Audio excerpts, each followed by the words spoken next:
तो पिछले वीडियो में हमने देखा था कि ब्रॉयलर फार्मिंग का क्या स्कोप है। इसमें हम इकोनॉमिक्स, इन्वेस्टमेंट और रिटर्न्स की बात करेंगे। ये पहले पार्ट का जो ब्रॉयलर फार्मिंग एडवांस लर्निंग का जो ये वीडियो सीरीज़ है, इसके पहले पार्ट का दूसरा लेक्चर है जिसमें हम ब्रॉयलर मैनेजमेंट और इन सब चीज़ों के बारे में जानेंगे। ये एक ट्रेनिंग मॉड्यूल टाइप से रहेगा। तो आइए शुरू करते हैं। इस समय अगर हम देखें, ब्रॉयलर फार्मिंग एक बहुत ही मनी इंटेंसिव बिज़नेस बन गया है। इसमें बहुत ही कैपिटल की रिक्वायरमेंट रहती है। अगर आप मान लीजिए 1000 मुर्गी भी अगर पालने की सोचते हैं, ब्रॉयलर पालने की सोचते हैं, तो लगभग आपको 2 से 2.5 लाख रुपए की उसमें ज़रूरत पड़ती है, मतलब इनिशियली। तो इतना मनी इंटेंसिव बिज़नेस है, तो इसके बहुत कुछ स्टैंडर्ड्स भी होंगे, तो वो जानना बहुत ज़रूरी रहता है। तो इसमें इकोनॉमिक्स में इन्वेस्टमेंट्स और रिटर्न्स की हम इस वीडियो में बात करेंगे। स्मॉलर स्केल पे इसे करना काफ़ी रिस्की रहता है क्योंकि मार्जिन्स लेस होते हैं, और अगर नॉलेज नहीं है कि कहाँ मतलब बर्ड का FCR ख़राब हो सकता है, मोर्टेलिटी हो सकती है, चिक की क्वालिटी ठीक नहीं है, फीड की क्वालिटी ठीक नहीं है, तो वो चीज़ें और भी डेंजर हो जाती हैं नए इन्वेस्टर्स के लिए। तो ये वीडियो सीरीज़ सिर्फ इसी चीज़ को ध्यान में रख के बनाई जा रही है कि जो लोग इन्वेस्ट करते हैं, जो छोटे फार्मर हैं, वो छोटी छोटी चीज़ों को अगर नज़रअंदाज नहीं करेंगे, उनकी नॉलेज रखेंगे, तो मतलब एक बहुत बड़ा डिफरेंस क्रिएट कर सकते हैं अपने पूरे बिज़नेस में। मतलब कई बार वो लॉसेस से बचेंगे, ना सिर्फ लॉसेस से बचेंगे बल्कि प्रॉफिट्स को भी कई गुना बढ़ा सकते हैं, क्योंकि इसमें उन्हीं लोगों को लॉसेस होता है जो कि ब्रॉयलर इंडस्ट्री के सेट किए हुए रूल्स के मुताबिक नहीं खेलते हैं। कुछ रूल्स ऑलरेडी मतलब सेट हो चुके हैं ब्रॉयलर फार्मिंग में, अगर उन्हें फॉलो नहीं करेंगे तो आप देर सवेर गेम से आउट हो जाएंगे। पहला रूल है लोएस्ट पॉसिबल FCR। FCR कम से कम आना चाहिए। FCR क्या होता है इसके बारे में हम जानेंगे आगे। फीड कन्वर्जन रेशो कहते हैं, कितना फीड खाया और कितना मुर्गे ने गेन किया। दूसरा होता है कि मॉर्टेलिटी जो होती है ना फ्लॉक की, जब आप फ्लॉक बेचने वाले हों और जिस दिन आपने उसे रखा था, सिर्फ 2% मॉर्टेलिटी या उससे कम होनी चाहिए। अगर उससे बढ़ेगी तो आपका FCR और उस सब पे फ़र्क पड़ेगा। तो ये 2 रूल्स आप हमेशा ध्यान में रखें कि एक तो FCR कम से कम होना चाहिए और मॉर्टेलिटी बिल्कुल नहीं होनी चाहिए। तो बहुत कम ऐसी कंडीशंस होंगी, 100 में से 5 लगा सकते हैं जिनमें आपको नुकसान होने के चांसेस रहेंगे। अदरवाइज़ आप ब्रॉयलर फार्मिंग में कभी नुकसान में नहीं जाएंगे। तो इकोनॉमिक्स को हम इसमें 2 पार्ट्स में डिवाइड कर लेते हैं। ये कन्वेंशनल चीज़ें बता रहा हूँ, ये कोई CA की रिपोर्ट नहीं है। मतलब मोटी मोटी चीज़ें बताई जा रही हैं अपने मतलब एक्सपीरियंस के हिसाब से और जो प्रेजेंट रेट्स हैं उनके हिसाब से। एक तो फिक्स कॉस्ट होती है जिसमें लैंड डेवलपमेंट, शेड और दूसरे कंस्ट्रक्शंस आते हैं, फार्म के इक्विपमेंट को परचेज़ किया जाता है, इलेक्ट्रिसिटी की रिक्वायरमेंट होती है, वाटर फिटिंग्स होती हैं। दूसरा क्या होता है कि फीड, जैसे रनिंग कॉस्ट है, फीड की कॉस्ट है, मेडिसिन की कॉस्ट है, चिक कॉस्ट, लेबर कॉस्ट है, जो कि हमें बार बार खर्चा करना पड़ता है। तो जितने भी प्राइसेस यहाँ पे डिस्कस किए जाएंगे, ये अपने डीलर से, सप्लायर्स से टैली कर लें, क्योंकि यहाँ पर मैंने जो क्योंकि ये चीज़ें ना मार्केट के हिसाब से ऊपर नीचे होती रहती हैं। फीड के रेट हैं, मेडिसिन के रेट हैं, चिक्स के रेट हैं, है ना। तो इन चीज़ों को आप एक बार टैली कर लें। तो मैंने यहाँ पर एवरेज लिए हैं जो आजकल के हिसाब से चल रहे हैं। तो लैंड डेवलपमेंट सबसे ज़्यादा ज़रूरी होता है, क्योंकि लैंड की कॉस्ट को हम बिज़नेस में नहीं इन्वॉल्व करते हैं, और ये वेरी करती है, मतलब बदलती रहती है, जगह प्लेस टू प्लेस बदलती है लैंड की कॉस्ट। और उस पर जो आप डेवलपमेंट करेंगे, मतलब उसे सूटेबल बनाया जाता है फार्मिंग करने के लिए।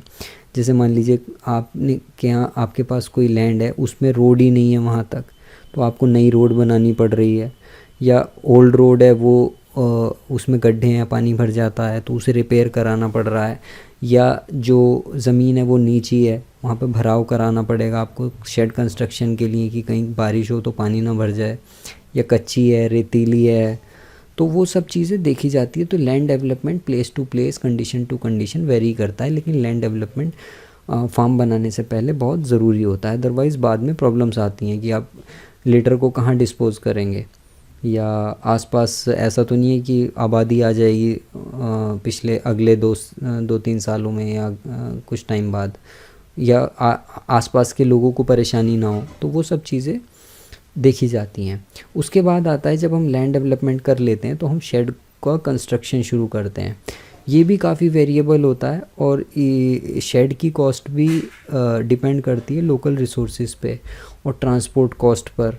अब डीज़ल के प्राइसेस ऊपर नीचे होते रहते हैं तो ट्रांसपोर्ट कॉस्ट भी ऊपर नीचे हमारी हो जाएगी रॉ मटेरियल लाने में, या हो सकता है आपके आसपास ही मिलता हो, या ये भी हो सकता है कि आप कंस्ट्रक्शन के ही काम में इन्वॉल्व हो, तो उस हिसाब से इसके पैसे मतलब लगाए जाते हैं। तो लेकिन यूजुअली इसकी जो कॉस्ट आती है वो लगभग 70 रुपये से 110 रुपये पर स्क्वायर फीट की कॉस्ट आती है। सिंपल ओपन टाइप शेड, जो शेड बनते हैं आपने देखे होंगे, जो फार्मर्स बनाते हैं, जिनमें दो तरफ जाली रहती है और ऊपर टीन पड़ी रहती है, तो उस टाइप का शेड बनाने में लगभग 70 से 110 रुपये पर स्क्वायर फीट का खर्चा आता है मोटा मोटा।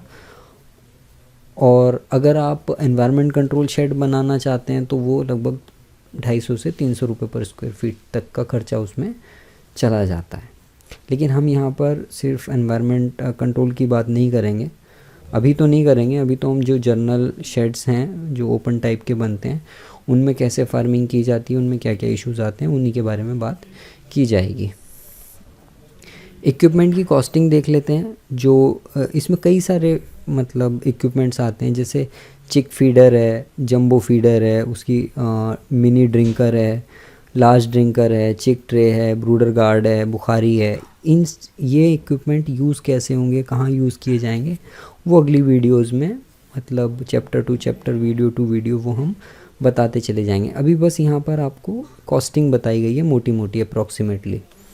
इसी तरीके से टैंक आपको ख़रीदना पड़ेगा 500 लीटर का। निपल अगर आप लगाना चाहते हैं या बेल ड्रिंकर लगाना चाहते हैं तो उसकी भी कॉस्ट है। पाइप की कॉस्ट क्या होती है जो एक्स्ट्रा लगता है, हालांकि ये फिटिंग जब होती है ना ड्रिंकर्स की तो पाइप को उसमें इंक्लूड किया जाता है जो फार्म के अंदर पाइप लगता है, लेकिन टैंक से वहाँ तक लाने के लिए, ड्रिंकर तक लाने के लिए आपको पाइप अपना ख़रीदना पड़ता है। ये जर्नल जो मार्केट में चल रहा है ये मैं उसकी बात बता रहा हूँ। इसी के साथ साथ ब्रूडर की ज़रूरत पड़ती है, मतलब गर्मी रखने के लिए, जैसे ठंडा अगर है तो आपको ब्रूडर की ज़रूरत होगी। बड़ा फार्म है मान लो 10,000 12,000 का, तो आपको डीजल ब्रूडर लेना पड़ सकता है। अदरवाइज़ छोटा फार्म है 4-5 हज़ार का तो गैस ब्रूडर या इलेक्ट्रिक ब्रूडर से भी काम चल जाता है। ब्रूडर गार्ड लेना बहुत ज़रूरी है। बताऊंगा कि ब्रूडर गार्ड की क्या मतलब अहमियत होती है और किस तरीके से हम अपने चिक्स को किस अच्छे से मतलब रेस कर सकते हैं। इसके बाद वेंटिलेशन के लिए कभी कभार जब ज़्यादा गर्मी पड़ती है तो ज़रूरी होता है कि हम पंखे लगाएं। बकेट्स, मग्स, ये छोटी मोटी चीज़ें होती हैं, इनकी भी ज़रूरत मार्केट में रहती है। वेइंग स्केल बहुत ज़रूरी होता है। ब्रूडर कैनोपी, मतलब अब तो जो ब्रूडर आते हैं, ब्रूडर का मतलब ये होता है कि एक हीटिंग सोर्स होती है और वो चिक्स के ऊपर कुछ दूरी पर टांग दी जाती है तो उससे गर्मी पहुंचती रहती है। ये ख़ास तौर से विंटर्स में किया जाता है।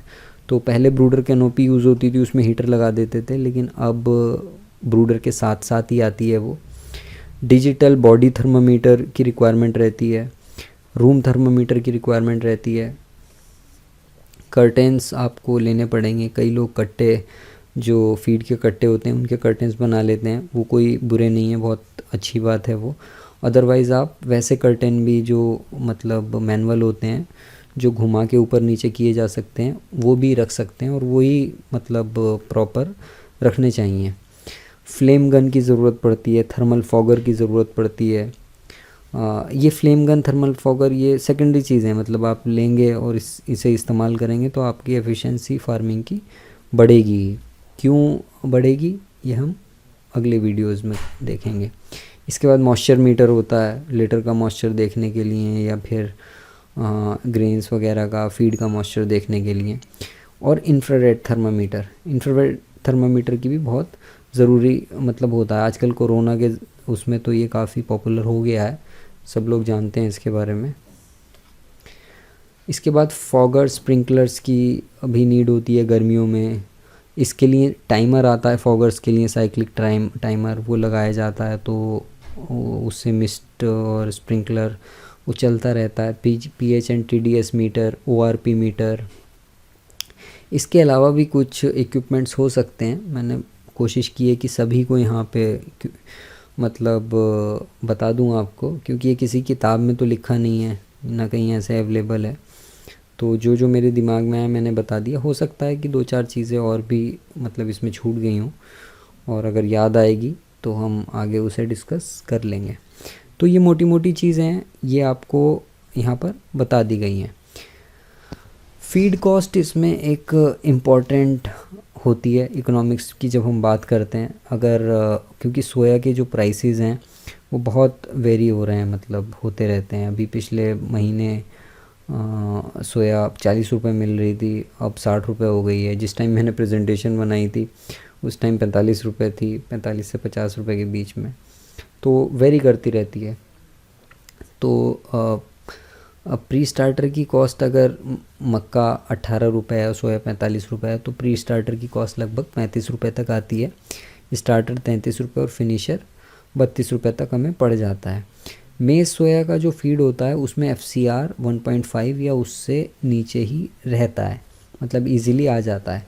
तो FCR का पहला रूल बताया था कि FCR कम से कम होना चाहिए, और लगभग 500 ग्राम प्री स्टार्टर खिलाया जाता है जो कि 17.5 रुपये का पड़ता है। 1.5 किलो के करीब स्टार्टर 49 रुपये का पड़ता है, और 1 किलो फिनिशर खिलाया जाता है। तो 2 किलो का वेट करने में फीड की कॉस्ट लगभग 99 रुपये आ जाती है।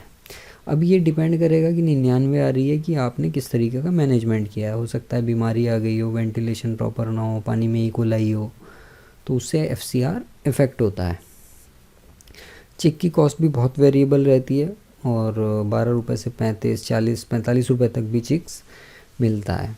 लेबर की कॉस्ट भी वेरिएबल है। 5000 के फार्म के लिए एक फुल टाइम लेबर सफिशेंट रहती है, और 10 से 12 हज़ार रुपये उस लेबर को आजकल मतलब दिए जाते हैं, जैसा फार्म्स पे मैंने देखा है। मेडिसिन की कॉस्ट पर बर्ड, अगर आप कैजुअल रहते हैं, वैसे ही चलते हैं मतलब नॉर्मली, तो 5 से 7 रुपये पर बर्ड की कॉस्ट आती है। प्राइसेस का जो परसेप्शन है, क्योंकि ये रनिंग कॉस्ट हैं, ये बहुत वेरिएबल होती हैं, और मार्केट में डिमांड के और सप्लाई के उससे बदलती रहती हैं। तो ये जो प्राइसेस बताए गए हैं ये मेरा मतलब अपना एक्सपीरियंस है, और मेरा ओपिनियन ये है कि मार्केट का जो डिमांड है ना वो लगभग सेम रहती है। कुछ टाइम को छोड़ के, जैसे सावन को छोड़ दें या कोरोना जैसी अनयूजुअल कंडीशंस को, बर्ड फ्लू वाली कंडीशंस को अगर छोड़ दें, तो डिमांड ऑलमोस्ट सेम रहती है पूरे साल। जो प्रोडक्शन होता है ना सिर्फ वो चेंज होता है। जब अच्छा मौसम होता है, प्लीजेंट मौसम होता है, बम्पर प्रोडक्शन होता है, रेट डाउन आ जाते हैं, ठीक है।